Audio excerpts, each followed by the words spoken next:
So today I'm hoping to convince you to build Alexa skills and show you how easy it is, especially if you have experience with node.js. How many of you have already built a skill for Amazon Alexa? I'm hoping no hands go up, so at least it's useful for everyone. Good. Although I'm a bit sad at the same time. But you will go home today and build one for sure. Everyone have a device? Who has a device? Raise your hand. Echo or something? OK. You don't need one to build a skill, so don't worry. I was just testing you. All right. I just have a couple slides just to give you a bit of a rationale as to why we're doing this. And then we'll go straight into we'll quit out of PowerPoint and I'll show you how to build one, hopefully in 20 minutes. So I'll start the timer now and I'll try and stick to the time. So why do we talk about voice? It's been around for a long time. Some would say millions of years, right? But why do we care about it now? We've seen that every 10 years or so, there's been a new way, a new type of interface that's come about, right? So from the character mode to the GUI to web to mobile, and now voice. But if you notice, all of these types of interfaces are still here today. We were just showing screenshots of the command line. We're still using GUIs, and we're not here to tell you that voice will replace everything. But we really think that voice has some specific applications that make it superior to the other types of interface. We're still at the beginning, so there's definitely some kinks to iron out. But here are a couple examples. So what's the modern way of adding a to-do list without voice today, right? It's taking out your phone, unlocking your phone. It's getting faster with Face ID and stuff. Locating and opening the appropriate app, typing in the to-do list. So there's all these steps between wanting to do something and having that thing done. Whereas I could just say, Alexa, add book flight to my to-do list. And I didn't have to look away. I didn't have to be rude. And I'll tell you a little bit about how we're also making sure that you don't have to worry about being close to an Alexa device. Another example, anyone have smart home devices? Yeah, I'm seeing some nodding faces. It's not a raising your hand type of crowd, is it? OK. The modern way is, if you don't use voice, is again using smartphone apps. The problem with smart home is that every vendor has a different app. So you have to find the right app. I have a colleague who's a smart home fanatic, and he has pages and pages of different smart home apps. I think it's a little overkill. But what's the old way of turning off the light, right? Just getting up, walking to the lights, and turning it off. So sometimes we're just using technology for technology's sake. I'm not trying to hate on apps here. I think they're wonderful, and I use them every day in my pocket. But there is still room, when you're in your bed under the covers and you realize the bathroom light is still on, you wish you could just say, oh, light, turn off. And you can do that with Alexa. Last example, and then we'll get into the coding. Ocado. Anyone here use Ocado? Yeah? Oh, perfect. So you probably use the app, right? But to use the app, this is a screenshot of my phone. You have to find the app, which is in my food folder in my second screen, which is always pretty messy. I didn't put the loading page here. Type in, tuna, for example. Find the tuna that you usually buy, add it, and add it to your cart. They also made a skill, an Amazon Alexa skill, which is practically a voice app, but we like to call them skills because you're teaching Alexa something new. You can just say, Alexa, ask Ocado to add tuna to my trolley, and again, immediate. And the way that they've built the skill is to automatically infer what type of tuna you want to add because you've already added a specific brand to your trolley before. So to build a skill, it's quite easy. If you do get into the documentation, I think it's worth differentiating between the Alexa voice service, which is how you add Alexa to physical things. And this is what I was saying earlier about making sure that anyone can access Alexa no matter what device they're using. So this is a free set of libraries that anyone can use, no licensing fees, that you can use to Alexa enable your things, whether they be virtual things like a piece of software, or whether they be physical things like this light or that camera. There's some partners that are already adding Alexa. But what I'm going to talk to you about today is the other side of it. So once you have Alexa everywhere, what sort of experience can you access, right? What sort of content can you use? And it comes through skills. How do you build a skill? We're going to find out now. So I'm going to quit out and walk you through it. The timer's gone because it was on PowerPoint, so someone has to keep me honest. But there's two sides to building a skill. I'm going to zoom in so everyone can see. The first side to building a skill is the voice user interface. And it happens on developer.amazon.com. So I'm going to go to developer.amazon.com. And if you've ever developed for any Amazon thing, you're familiar with this portal. But if you've never built a skill, you probably aren't. So I'm going to go to Alexa. And I will go to my skills. We just launched it in Italy and Spain, by the way, today. How do we build ignore the pork squirrel. This was a suggestion from the crowd of another, it's okay. But rather than just doing a template, which I'm sure you can find tons of online, how about we build one together? Now, anyone have an idea for a skill that we can build quickly? Random idea? Doesn't have to. What's the weather? Okay, that's one idea. Although Alexa does that already, but we can use it as a plan B. Anyone else? Sing me the top song at the moment. Sing me the top song, okay. What time does the pub close? All right, let's do something, let's do this, mainly because it's gonna uncover some of the features. So let's go to English, UK. And what should we call the skill? What's the pub called? Theodore Bullfrog. Sorry? The Theodore Bullfrog. Let's just call it the bullfrog. Bullfrog, or the bullfrog. So custom skill is basically the blank canvas. We can do whatever we want. Flash briefing is an RSS feed of either text or audio snippets that people can add to their flash briefing list and consume every day or every week. Smart home is a limited subset of commands that allow you to invoke them without asking for the skill. So you can say turn off the lights and Alexa will automatically invoke the skill that you've built. But with custom, we can have any command. And video is like a custom skill with some video handlers. So we're going to just make a custom skill. So we're going to go ahead and click Create Skill about the bullfrog. And we're going to start from scratch. And this is what the developer console looks like. So we have various steps. We have the build section. Hopefully everyone can see. The build section, the test section, distribution, certification, analytics. Everything has to be done in order. So the first thing that we should do is add an invocation name. We could keep open the bullfrog, but yeah, let's just keep open the bullfrog. So the bullfrog is the invocation name. The invocation name doesn't have to be the same as the skill name. It's just what people have to say to invoke it. If you're used to building apps, how you get people to use your app is to click on a button and go into the relative app store and downloading it. With skills, they're never downloaded and installed. They're just enabled. So you can just share a sentence like Alexa, open the bullfrog, or Alexa, ask the bullfrog when it closes. And if it's not enabled on the account, Alexa will automatically enable it and let you speak with it. So it's kind of like an installation with one sentence. So we have some built-in intents, fallback, cancel, help, stop, which are pretty self-explanatory. These are intents that every skill should satisfy in order to guarantee a consistent customer experience, but we're going to add our own intent, which, for example, is get closing time, right? Now, Alexa doesn't have any sort of understanding of what get closing time is, so we have to give examples of what sentences can trigger get closing time. So, for example, what time does it close? What time does the pub close? Any other examples? When's last orders? When is last orders, etc. Right? How long do I have to get drunk, right? Etc. We won't add that one. Okay, and you can have a lot of different intents. For example, if we wanted to have a more complex intent that didn't just trigger a simple intention like get closing time, but it maybe wanted to get the price of a beer. In order to get a price of a specific beer, you need to have the variables passed along, right?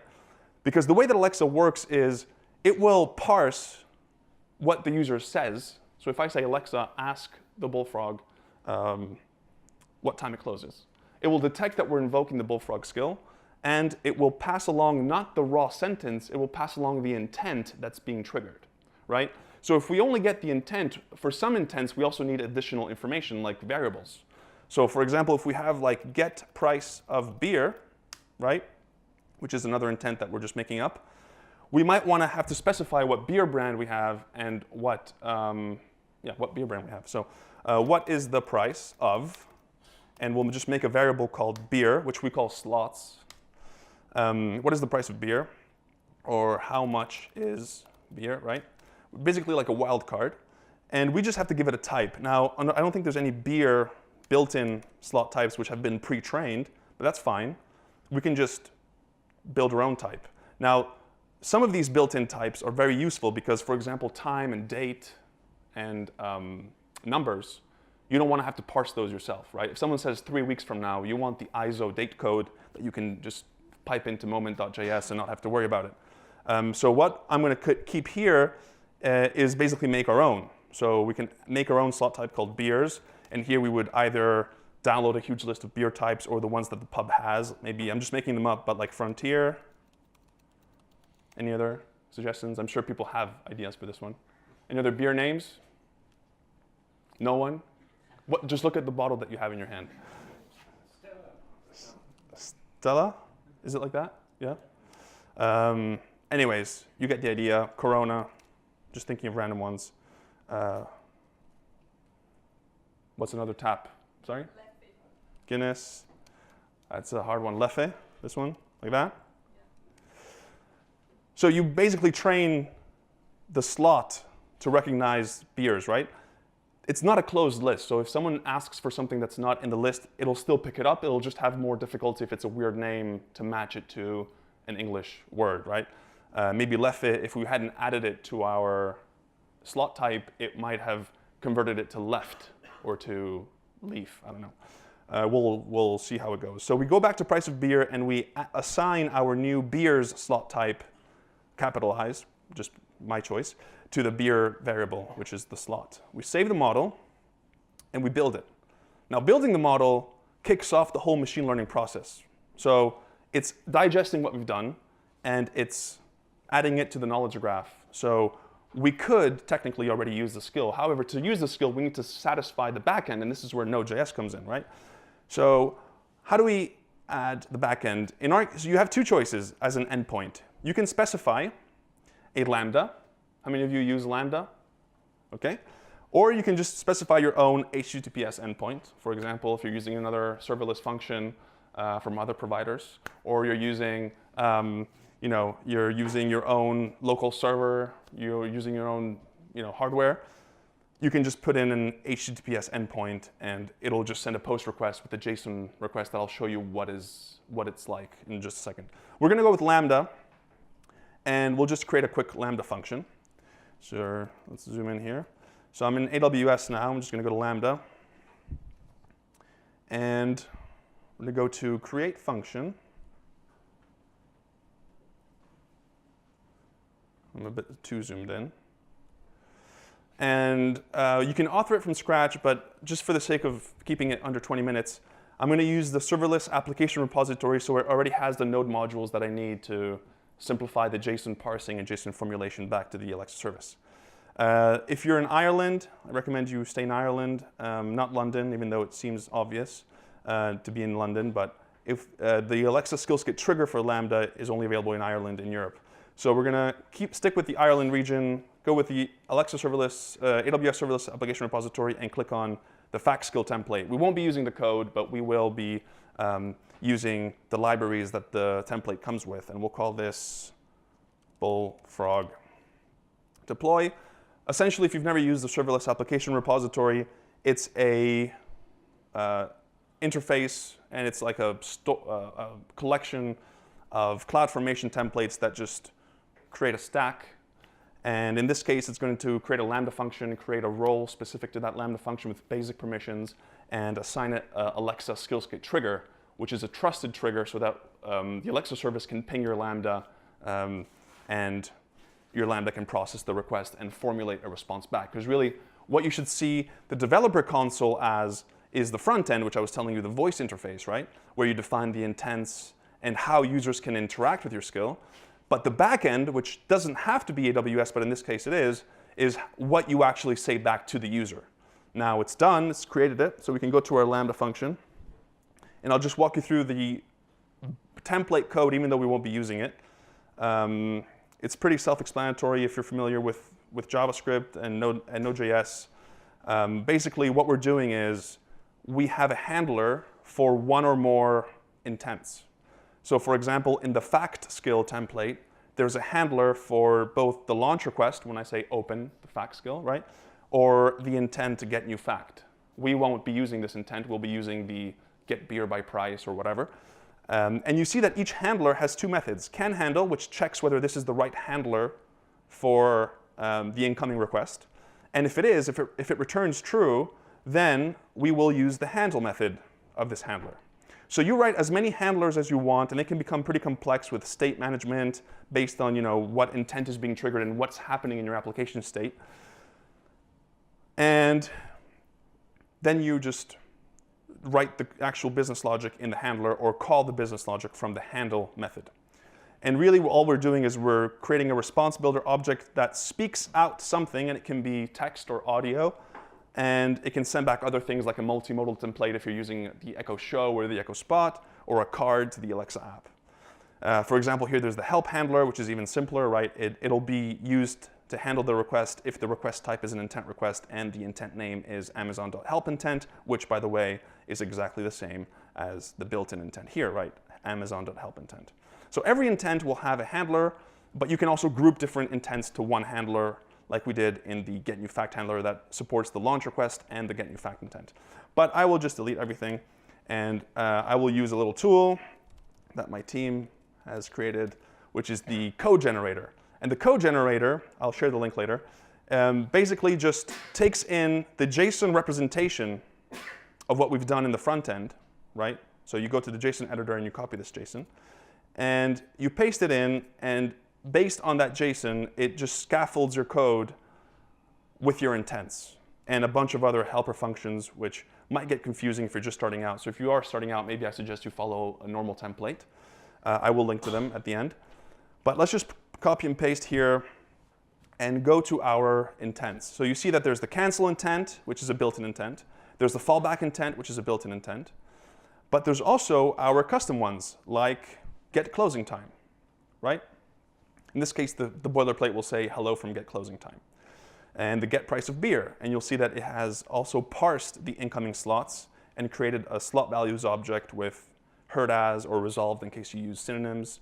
But I am getting a little bit ahead of myself. So let's zoom out of this and show you how to connect the Lambda and the skill. So every Lambda has a ARN, which is a replacement in our case for the HTTPS address.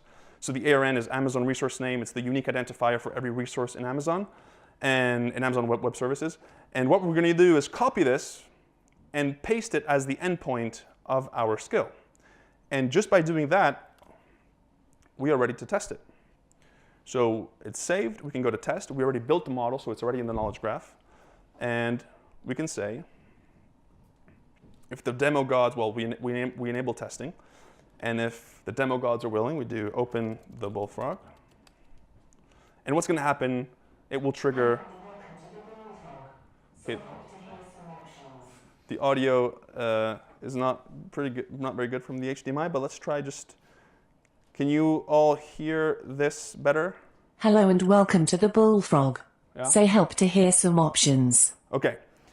So this is just a placeholder response that the code generator has created. Now let's modify it. But first I wanted to show you what the incoming request looks like, because all Alexa skill development is parsing a JSON request in and formulating a JSON response out. So here you have a session, which can have type true.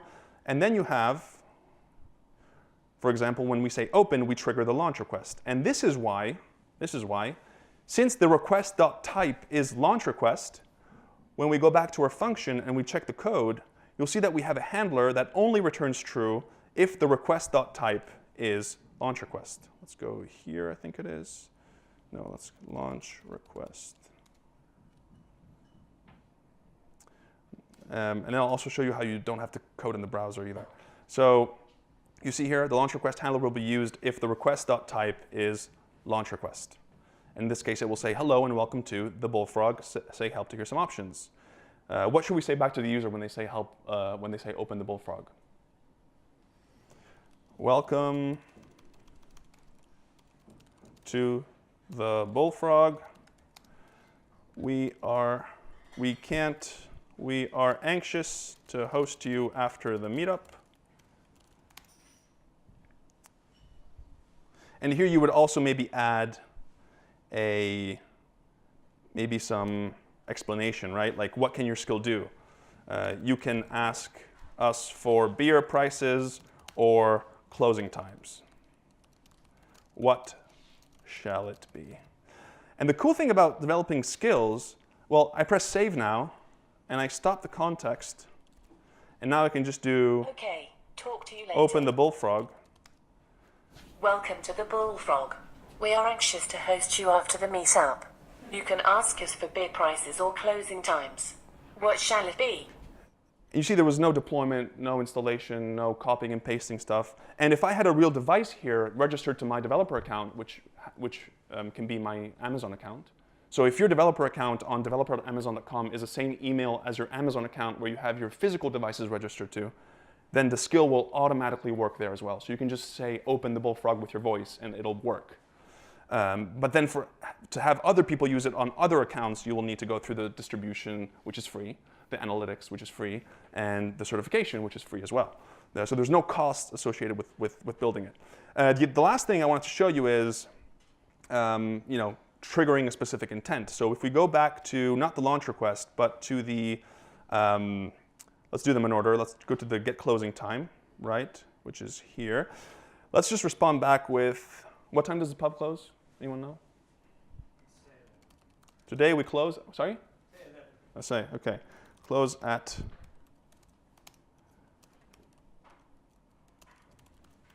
sorry, right? And now we can say, what time do you, or what time does it close? Today we close at 11 p.m. Sorry. And obviously here you wouldn't hard code the string. You would maybe query a table that you have with the closing times. You could do whatever you want, but now we get into the realm of normal Node.js development, not Alexa specific development. And the last thing is to look at slots. So here we have, I'll show you what the request looks like when we use slots. Instead of just saying hello from get price of beer, let's say something a bit more, let's parse the incoming slot. Now this is just some helper functions to formulate a boilerplate response. Let's go here. Sorry, I'm jumping in. But again, we're in the get price of beer handler. There's one handler for each type of intent. And here we say, so the get slot values function returns a heard as and resolved for each slot. So we can do the if, or we can do if slot values and slot values dot, what did we call it? Beer? Then we can do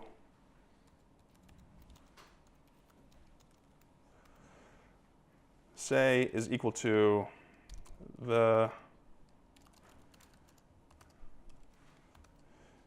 price, oh wait, that's already there. The price of slot values dot beer dot heard as is, and we'll make it up, £2. Hey, I'm being optimistic. And else we'll just say equals, I didn't quite catch that beer name, that beer. What is it again? And then we'll just respond back with say. Let's try that. So here we'll say, what is the price of Frontier? The price of Frontier is £2. And you see here how the request has an intent with name get price of beer, and therefore we are using this handler because the request is of type intent request, and the request intent.name is get price of beer, so there's a match. Therefore, it will return true, and this handler will be used. And since the slot values object is defined, it will go into here, as you know, this is just JavaScript, and it will say this. Here again, you would probably query a table or something. But the cool thing is that you have this object here. This is exactly what your Lambda function receives. Then the SDK does some jumbling it for you, so you don't have to worry about parsing it manually. But you see here, everything is here. You see you have the slots there's one called beer, because we only have one slot in this intent, with name beer and value frontier. If we say, what is the price of leffe? The price of left is £2. But also if we say, what is the price of bananas? The price of bananas is £2. We didn't add bananas to the slot type, but it's still picking it up and passing it to us because it realized that that word was the thing that we were asking the price for, which is in the wildcard. So of course, the next steps would be to remove these random strings and actually put some hard-coded values. And you don't need to, you don't need me to teach you how to do that. This is just regular JavaScript, just to make a HTTP call or query your DynamoDB table or any other database that you may have. What I did want to share with you, though, is things that you can do to get started. So I'm actually going to paste them here so you can take pictures. So the first thing is you can start at alexa.design/node SDK. So this is the GitHub repo for the SDK that we're using with Lambda, and it has a ton of sample templates from hello world all the way to complex interactions. So you can kind of pick and match with what type of skill you're trying to build. And the other thing that I would recommend checking out is voice design best practices. So alexa.design/guide. And this is just a working document where you can check how to build good skills, not just skills that work. And then if you didn't need any other incentives, right, because this talk was so interesting and you're just going to go home, skip the next talk, and just start building skills, just kidding, then what you should keep in mind is that if you build skills by the 15th of December, if you build 3 of them and you sign up for the developer promo, we'll send you an Echo Spot. If you also publish a 4th one that has multi-display functionality, we'll give you an Echo Show. And if your skill, which is the most important thing, is one of the top 25 most used skills that period, then you will also get a collectible figurine, the Alexa Super Skills figure. 0 resale value, but infinite bragging rights, and much more valuable than devices that anyone can buy. So if you do have any questions, feel free to reach out. Hopefully I was in time, and happy to answer questions if there's going to be a break sooner or later. So thank you very much.